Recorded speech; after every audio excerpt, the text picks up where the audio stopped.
¿Quiénes se gozaron hoy en la alabanza y en la adoración? ¿Quiénes pudieron sentir la presencia del Señor?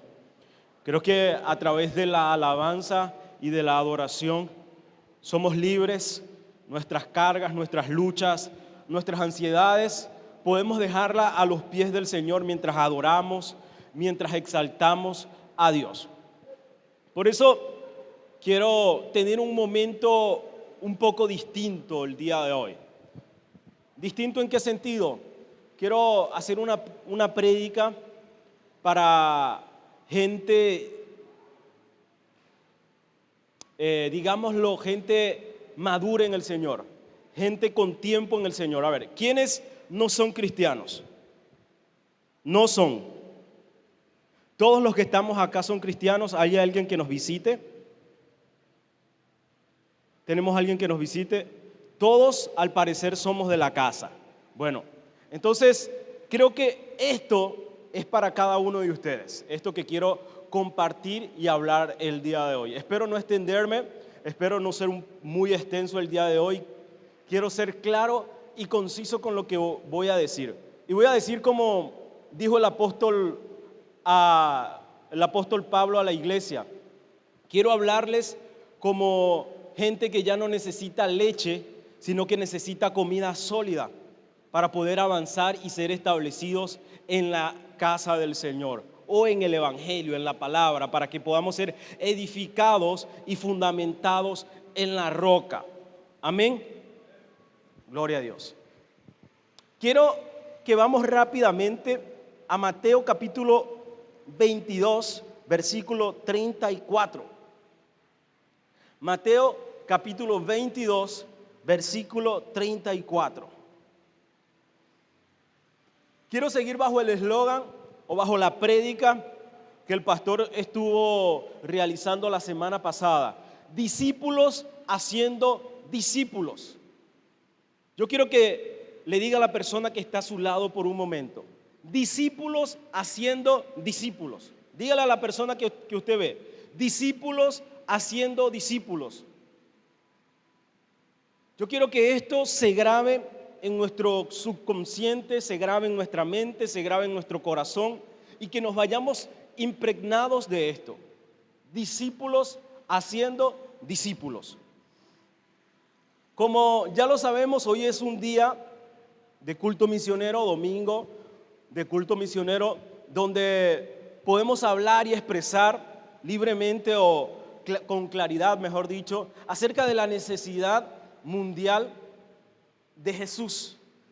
Dijo un evangelista: no hay necesidad más grande en el mundo que Cristo sea anunciado. No existe una necesidad más grande en toda la faz de la tierra, sino que Jesucristo sea anunciado. Ni pobreza, ni hambruna, escuchen bien, ni pobreza, ni hambruna, ni plaga, ni enfermedad que esté azotando el mundo puede superar a la necesidad de que Jesús sea anunciado. ¿Por qué? Si Jesús no es anunciado, toda la gente que está muriendo, ¿qué pasa? ¿A dónde se dirige la gente que muere sin Jesús? A una eternidad apartado de Dios. Por eso no existe ninguna necesidad que supere a la que Cristo sea anunciado. Vamos a Mateo capítulo 22, versículo 34. En cuanto los fariseos oyeron que había silenciado a los saduceos con la respuesta,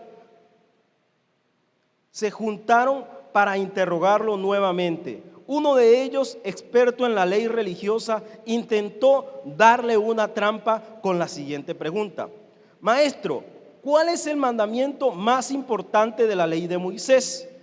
Jesús contestó: amarás al Señor tu Dios con todo tu corazón, con toda tu alma, con toda tu mente, y es el más importante. Hay un segundo mandamiento que es igual de importante: amarás a tu prójimo como a ti mismo. Toda la ley y las exigencias de los profetas se basan en estos dos mandamientos. Señor, quiero darte gracias en esta mañana por tu pueblo.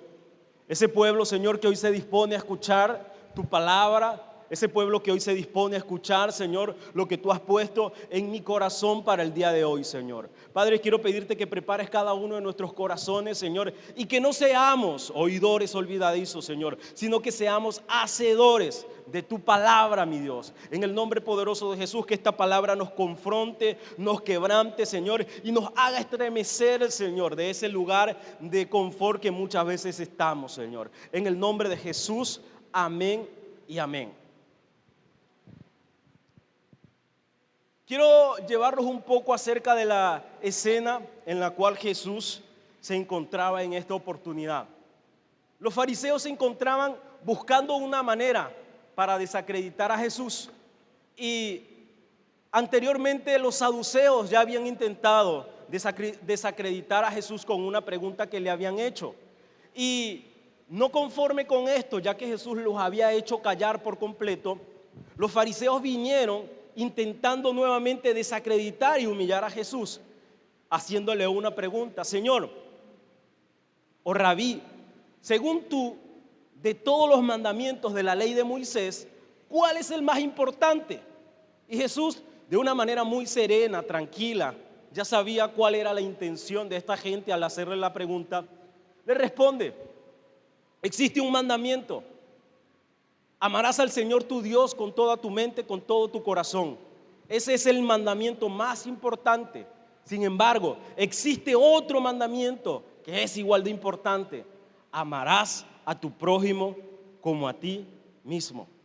Si yo les preguntara en esta mañana, ¿cuál de los dos es más difícil de hacer? ¿Qué dirían ustedes? ¿Cuál? ¿El prójimo o a Dios? A Dios creo que siempre decimos te amo, Dios, te amo. Pero a veces es difícil amar a nuestro prójimo. A veces es difícil amar al que nos traiciona. A veces es difícil amar al que nos dio por la espalda. O a veces simplemente se nos hace difícil amar a cierto tipo de personas porque nos choca, nos cae pesado, o qué sé yo. A veces nos cuesta mucho amar a cierto tipo de gente. Pero ¿qué fue lo que Jesús le responde a los fariseos? Resumía la ley y los profetas en tan solo 2 mandamientos. Y esto fue impresionante e hizo que todos ellos se callaran. Ellos querían saber si Jesús estaba validando todas aquellas normas y mandamientos que ellos le habían cargado a la ley. Sin embargo, Jesús le responde con simplemente 2 cosas. Y en este tiempo yo puedo decir y opinar que básicamente el estar en la palabra de Dios, el estar en el Evangelio, se puede resumir en estas 2 cosas. ¿Por qué? Primeramente, si nosotros tenemos a Dios en primer lugar, Él va a ser el todo en nuestra vida. Él va a ser el todo en nuestra familia. Él va a ser el centro de todo. Y segundo, si nosotros amamos a nuestro prójimo, con esos 2 mandamientos, vamos a cumplir todo. Vamos a pensar antes de hablar. Vamos a pensar antes de criticar. Vamos a pensar antes de juzgar. Vamos a pensar y vamos a mirar a la gente con compasión, con misericordia. Vamos a comenzar a ver a las personas de una manera totalmente distinta. Hay algo que el pastor decía la semana pasada que me llamó mucho la atención porque fue una palabra muy dura. Y el pastor decía que aquellos que no están dispuestos a ser discípulos no han nacido de nuevo. ¿Quiénes lo oyeron? ¿Quiénes lo oyeron la semana pasada? Aquellos que no están dispuestos a ser discípulos no han tenido un nuevo nacimiento en Cristo Jesús. Y yo les pregunto, ¿quiénes de ustedes saben qué es un discípulo?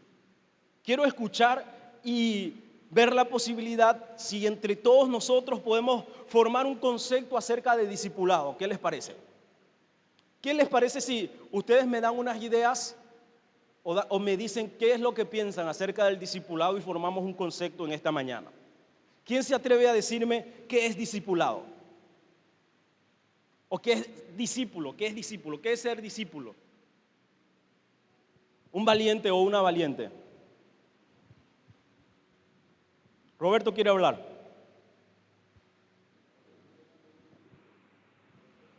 a una persona que uno influye. Eso. ¿Alguien más? ¿Alguien más que sepa?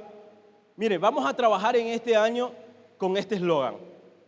Y necesitamos que entendamos y sepamos bien bajo qué vamos a trabajar. Por eso yo quiero saber y hacer un diagnóstico, qué sabemos y qué conocemos de acuerdo a esto. ¿Quién más me puede decir algo? Si no, voy a comenzar a señalar.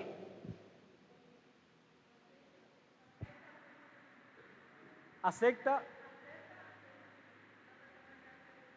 Una persona que acepta lo que se le influye. Y lo que se le instruye. Muy bien. Esta pareja está dando un paso adelante. ¿Quién más se anima? Vamos, el tiempo avanza. ¿Nos queremos ir?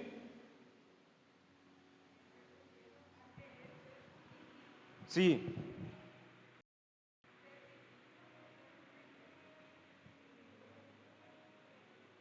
Ser discípulo es ser un seguidor, un líder.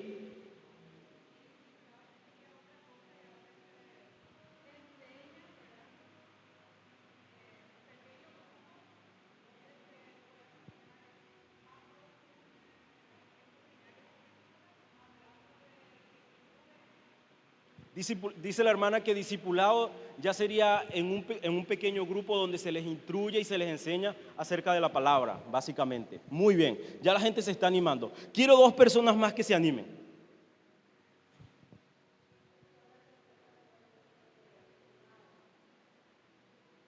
Resulta ser enseñado, ¿cómo?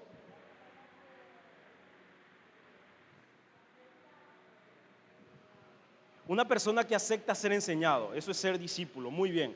¿Alguien más que se atreva? ¿Quién dice yo? Uno más. ¿Quién? Un aprendiz, muy bien, muy bien. Muchas veces nosotros como cristianos siempre hemos tenido en cuenta lo que muchas veces decimos. Discípulo es alguien que es influenciado por otro. Discípulo es un seguidor que tiene otra persona. Discípulo es alguien que quizás quiere hacer o practica lo que otra persona en cierto modo hace. Pero quiero que pensemos en algo. Dice Juan capítulo 6, versículo 2, si no mal recuerdo, dice que Jesús iba de una ciudad a otra y que habían muchas multitudes que le seguían por los milagros y las señales que él hacía.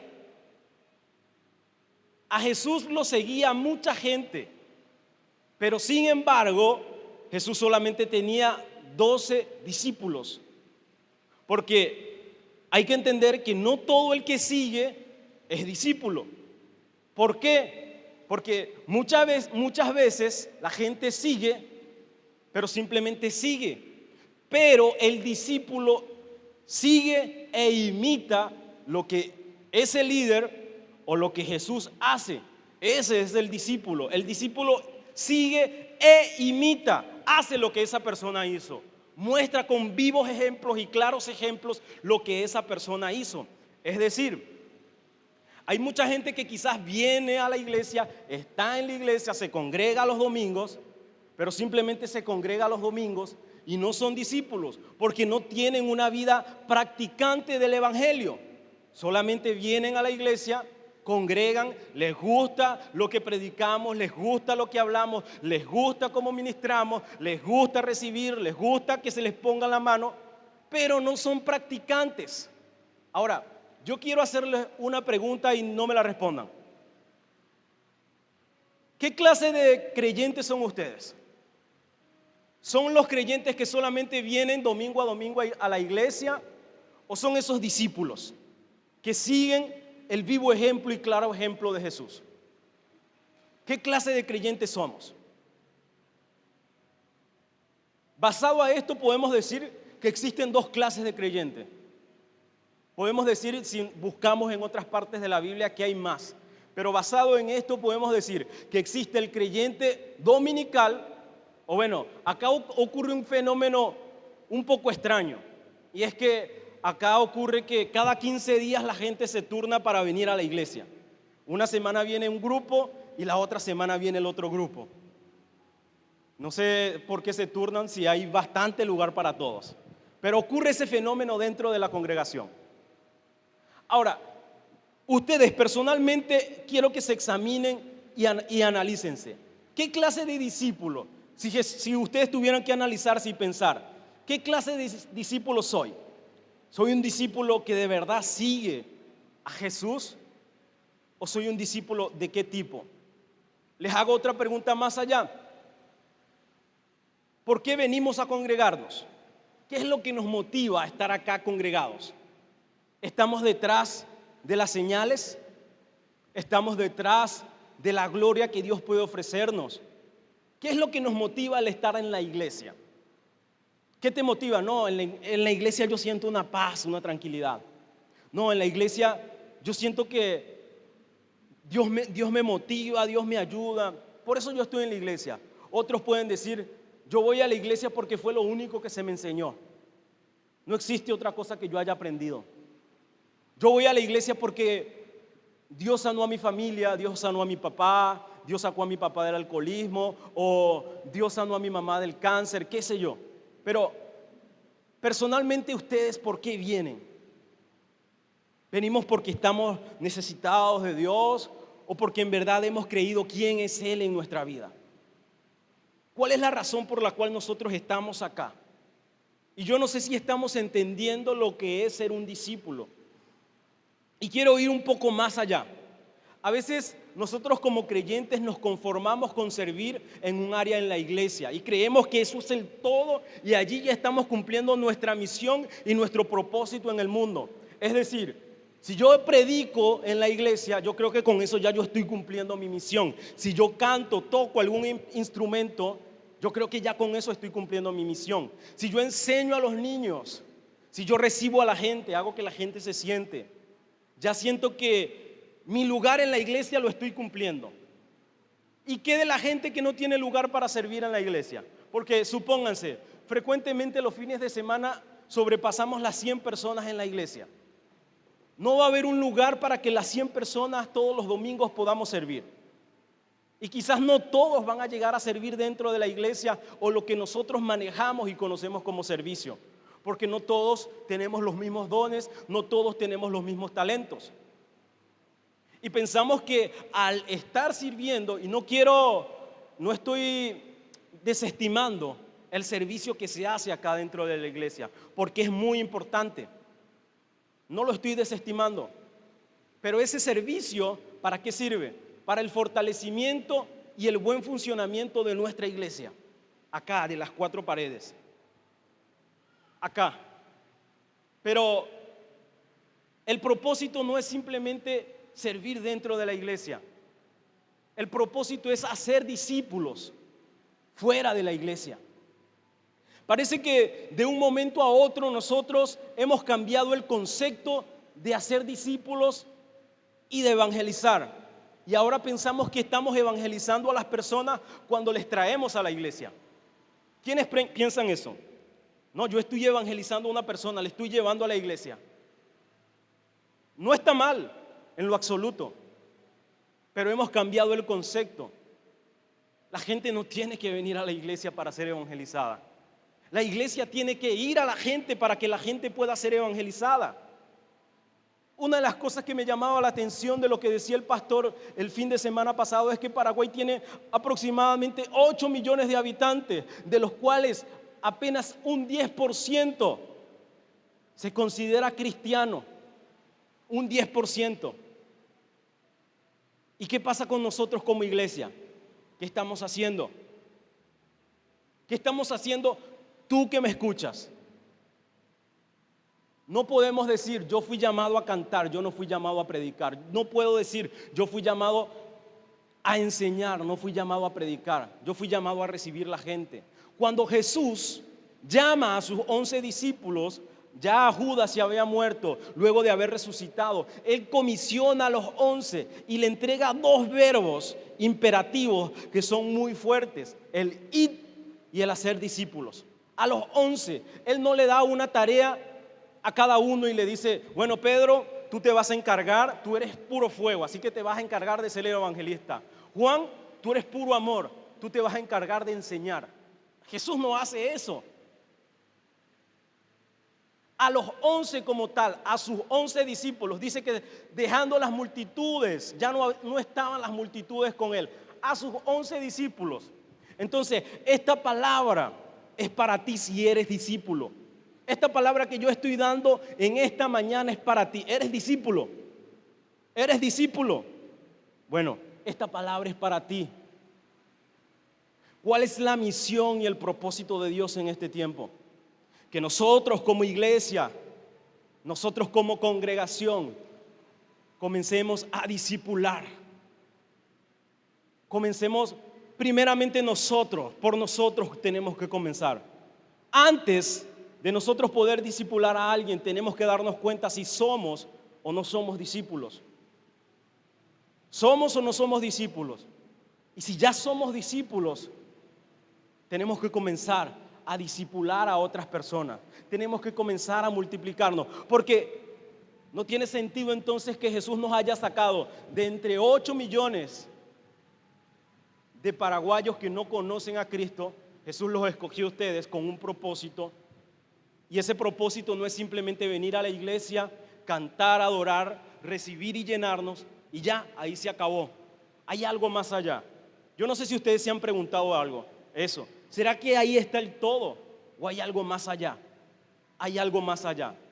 Entendemos completamente de que muchas veces como personas y como creyentes atravesamos diferentes circunstancias y dificultades en el evangelio. Pero el hecho de que atravesemos diferentes circunstancias no implica que todos los domingos nosotros vamos a venir a recibir palabra de fortaleza, que nos soben, que nos pasen la mano por la espalda. A veces necesitamos también despertar. A veces también necesitamos que se nos diga: oye, un momento, Celebración Cristiana tiene 13 años. Y miren todas las sillas vacías que todavía están. Nos estamos conformando simplemente con venir a la iglesia y no estamos haciendo discípulos. Nos estamos conformando simplemente con una salvación que se nos ha dado y no estamos llevando esa salvación a quienes no la tienen. Hablaba anoche con una persona y me decía: veo tanta necesidad en la gente del centro, gente que quizás tiene tanto dinero, gente que quizás hace tanto dinero y a su misma vez están tan vacíos, viven una vida vacía, tienen caras deprimidas, porque no lo es todo el dinero. Hace falta algo más. Y ese algo más que le falta a la gente, tú y yo lo tenemos. Tú y yo lo tenemos. Y no podemos ser insensibles a la necesidad que tiene la gente acerca de Jesús. Si somos insensibles, si vemos a la gente necesitada de una palabra, si vemos a la gente necesitada de un abrazo, de que se les dé amor, de que se les dé atención, de que se les diga: hay alguien que te ama, que hay alguien que murió por ti. Hay gente que está necesitada de eso y nosotros seguimos con los brazos cruzados. Puedo decir lo mismo que dijo el pastor: no hemos nacido de nuevo. Algo falta en nuestra vida. Hay una mentalidad que hace falta cambiar, o no estamos entendiendo completamente qué es el discipulado, o no estamos entendiendo completamente qué es la gran comisión. ¿Sabe? Leía este versículo y dice que entre todos los mandamientos existen dos que son más importantes. Al igual que existen dos mandamientos que son más importantes, a la iglesia se le ha comisionado muchas cosas. Pero entre todas las cosas que a la iglesia se les comisionó, hay dos cosas que también son más importantes. La iglesia existe para gloria y honra de Dios. Ese es uno. Y el otro, la iglesia existe para mostrar el amor de Dios a quienes no lo conocen. Si la iglesia se enfrasca o se enfoca en estas cuatro paredes, la iglesia deja de ser iglesia. Si la iglesia se cierra solamente en nosotros mismos, en fortalecerse a sí mismo como creyente, y nos olvidamos de a los que están afuera, hemos perdido el rumbo, hemos perdido el norte como iglesia. Y tenemos que nuevamente comenzar a direccionar cuál es el norte que Cristo nos dejó. Como discípulos de Jesús, tenemos que comenzar a caminar como Jesús caminó, como Jesús anduvo. ¿Saben? Hay algo que me llama mucho la atención y es lo siguiente. Cuando en el pueblo judío alguien iba a ser catalogado, tomado en cuenta para ser rabino, cada rabino tenía que buscar sus propios seguidores y lo buscaba entre los más jóvenes. Y aquellos que eran catalogados para ser seguidores de los rabinos, ellos tenían que caminar, actuar, comer, vestir como lo hacía su rabino. Y el rabino luego podía decidir si era digno o cumplía los requisitos para llegar a ser rabino. Y si esta persona no llegaba a cumplir los requisitos, tenía que irse y aprender el oficio de su padre. Pescador, carpintero, qué sé yo. Y en este tiempo, nosotros como creyentes tenemos que comenzar a imitar a Jesús. Imitar a Jesús. Mire, Jesús se vació tanto en sus apóstoles, Jesús se vació tanto en sus discípulos, que el mismo Pedro, luego de haber negado a Jesús, la gente se dio cuenta que él era un discípulo de Jesús por cómo hablaba, por cómo se comportaba. Ya él había negado a Jesús, la había regado completamente. Pero aún su comportamiento, luego de haber negado a Jesús, lo delató. ¿Será que tu comportamiento te delata como seguidor de Jesús? ¿Será que nuestra manera de vivir, de actuar, no digo que no cometamos errores, no digo que tengamos una vida perfecta, porque no la vamos a tener. Digo que mostremos amor y gracia, misericordia, cada vez que se nos dé la oportunidad. Digo que reconozcamos cuando nos equivocamos. Digo que pidamos perdón, que amemos. Digo que seamos luz. Digo que seamos sal. Digo que cumplamos el propósito de Dios afuera. Porque ser cristiano dentro de cristiano quizás es muy fácil. Ser cristiano dentro de estas cuatro paredes quizás es muy fácil. Pero ser cristiano afuera, aquellos que trabajan con gente que no es cristiana, lo saben muy bien. Ser cristiano quizás con gente envidiosa, con gente que te ve mal. Mostrarle amor, mostrarle gracia a esa gente quizás no siempre va a ser fácil. Pero a eso hemos sido llamados, a pagar con la otra cara de la moneda. A eso hemos sido llamados. A eso nosotros como iglesia, Dios nos está llamando en este tiempo, a que comencemos a levantar discípulos. Y si ustedes quieren tomar la elección de simplemente conformarse con ser salvos, no van a ser condenados por eso, les aseguro. Van a seguir siendo salvos si deciden no predicar, si deciden no hacer discípulos. Quizás la salvación no va a depender de eso para su tranquilidad. Pero sí quiero decirles algo, Dios les va a pedir cuentas por lo que hicieron, por lo que Dios puso en sus manos. Hay una parábola que dice lo siguiente: habían 10 personas a las cuales, 5 personas a las cuales Jesús les entregó talentos. Y dice que el primero tuvo miedo y enterró sus talentos. Los enterró. El otro, ¿fueron 5 o 3? ¿Cuántos? 3. Tengo varias historias mezcladas en mi cabeza. El primero enterró sus talentos, el otro lo duplicó y el otro lo cuatruplicó. Pero, ¿qué pasó con aquel que enterró sus talentos? ¿Qué pasó con ese? Quiero enfocarme en ese solamente. ¿Saben qué pasó con el que enterró sus talentos? ¿Quién me dice? ¿Cómo? No escucho. Siervo inútil. Pero ¿qué le hizo Jesús? ¿Qué le hizo el amo a aquel que enterró sus talentos? Se los quitó. Se los quitó. Dice la Biblia más adelante en Mateo que todo árbol que no dé fruto será cortado y será echado al fuego. Si nosotros estamos conectados con el árbol de la vida que es Jesús, tenemos que dar fruto. Si nosotros estamos conectados con Jesús, tenemos que dar fruto abundante en todo lugar donde estamos. Y si no estamos conectados, es porque o fuimos cortados o no sé qué pasó. Pero si usted agarra una rama de un árbol y la corta, ¿qué pasa? Se seca.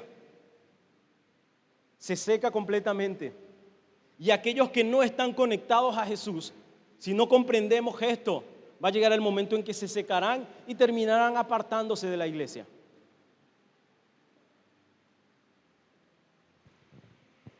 Sigo con esto.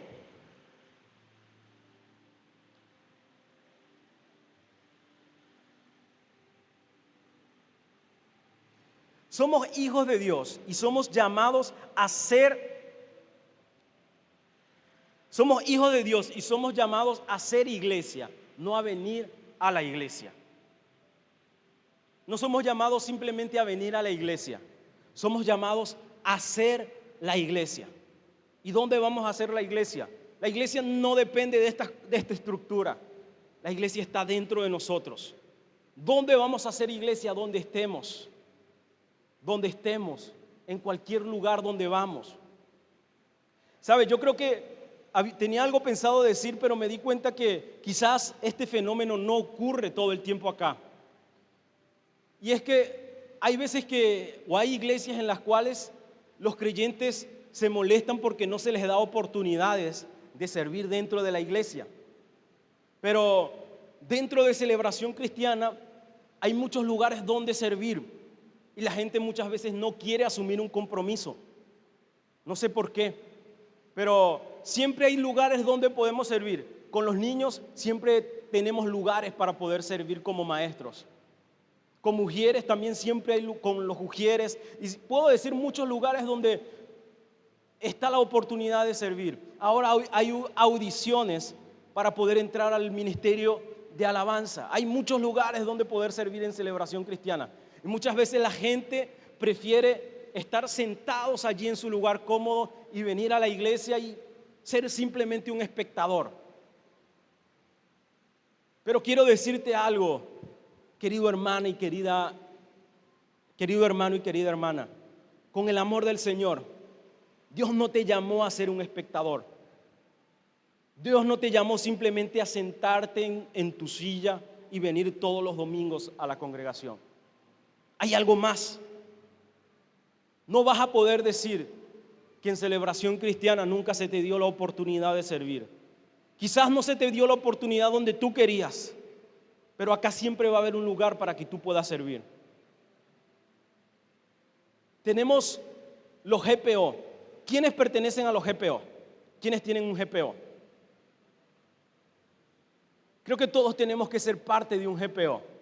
Si queremos ser parte de esta visión, de la visión de la iglesia y comenzar a multiplicarnos y a ganar discípulos, tenemos que comenzar por lo básico, por lo primero. Vamos a un GPO. Si no tienes un GPO, ábrete uno. No podemos decir no tengo oportunidades de no servir. No se me da la oportunidad.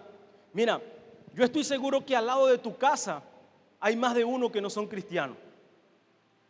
Yo estoy seguro que donde tú trabajas hay más de uno que no son cristianos. Le discipulaste, le hablaste, le predicaste. ¿Le dijiste alguna vez el propósito que Dios tiene para su vida de salvación? ¿Mostraste la gracia y el amor de Dios para ellos? Quiero que como iglesia comencemos a despertar Y ya no nos conformemos simplemente con ese caldito liviano. Quiero que nos acostumbremos a una palabra sólida que necesitemos. Esa palabra que nos haga entender el camino por el cual Jesús dejó marcado. Y en este tiempo, la visión para este año es comenzar a ser discípulos y comenzar a hacer lo que Jesús dijo que hagamos. Y si no hacemos esto, estamos perdiendo el tiempo como iglesia. Si no hacemos esto, si usted y yo como parte de esta iglesia no nos alineamos a esto, a poder hacer discípulos en todas partes, no hemos comprendido la gran verdad de la gran comisión. Hay muchos lugares, hermanos, donde podemos servir dentro de la iglesia. Pero simplemente el hecho de servir dentro de la iglesia no lo es todo. Vuelvo y recalco. Hay algo más allá. Hay algo más allá. Hemos acostumbrado a mucha gente a que el evangelio se trata de venir a la iglesia. Hemos cambiado el concepto. El evangelio se trata de venir a la iglesia, quizás congregarnos, recibir una palabra que nos alcance para toda la semana. Y el fin de semana, cuando ya no tenga fuerzas o esté necesitado otra vez, vengo, recargo pilas, o cada 15 días recargo nuevamente las pilas y me voy nuevamente. Pero el venir a la iglesia no es simplemente para recargar pilas. No es simplemente eso. Somos llamados a ser una iglesia. A una iglesia que esté alineada a la gran comisión. Una iglesia que esté alineada al llamamiento de extender el reino de Dios. Como les dije, existen dos verbos imperativos en la gran comisión. Podemos discutir y hablar cuál es el más importante. Unos dicen que es el ir y el otro dice que el hacer. Pero yo quiero tomar los dos en cuenta. Necesitamos ir y hacer discípulos. Como iglesia, como creyentes, como discípulos de Cristo. Un discípulo imita a su maestro. Y si ustedes tienen discípulos, quiero decirles algo. El éxito no va a estar en qué tanto tu discípulo se parezca a ti. Si hiciste un discípulo que se parezca completamente a ti, te voy a decir, fracasaste. El éxito de hacer discípulos es hacer que esa persona se parezca a Jesús.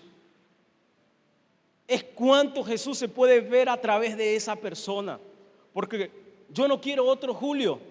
Este Julio tiene luchas con su carácter. A veces puede ser quizás mal educado, hablar fuerte. Otro Julio sería un desastre. Pero otro como Jesús sería algo mejor. Si tú haces un Roberto, o haces un Ramón, o haces un Jeff, o haces un Eric, no sé, quizás no estás haciendo un verdadero discípulo de Jesús, estás haciendo un propio discípulo tuyo. Tienes que hacer a alguien que se parezca a Jesús, que hable como Jesús. Quizás tú tienes errores que sabes que los tienes y estás luchando con ellos. Pero la gente, cada uno de nosotros tenemos nuestras propias luchas, nuestras propias dificultades. Pero cada uno de nosotros a nuestra forma, bajo nuestro propio carácter, tenemos que luchar por parecernos a Jesús. En nuestro trabajo, en nuestra facultad, donde nos desenvolvemos. ¿Qué dice la gente tuyo? Cuando Jesús llegaba muchas veces a un lugar, Él le decía a la gente, ¿qué dice la gente quién yo soy? Y yo te hago esa pregunta a ti, ¿qué dice la gente tuyo cuando llegas a un lugar? ¿Quién eres? ¿Quién eres? ¿O quiénes somos como discípulos. Comencemos a imitar a Jesús. No miremos a quienes estamos acá en el frente, porque tenemos errores, tenemos defectos y estamos luchando por parecernos cada día más a Jesús también. Miremos a Jesús y tratemos de imitarle. No nos enfoquemos solamente en el pastor, no nos enfoquemos solamente en nuestro líder. ¿Sabes por qué? Porque nuestro pastor, nuestro líder en algún momento te puede fallar, te puede faltar.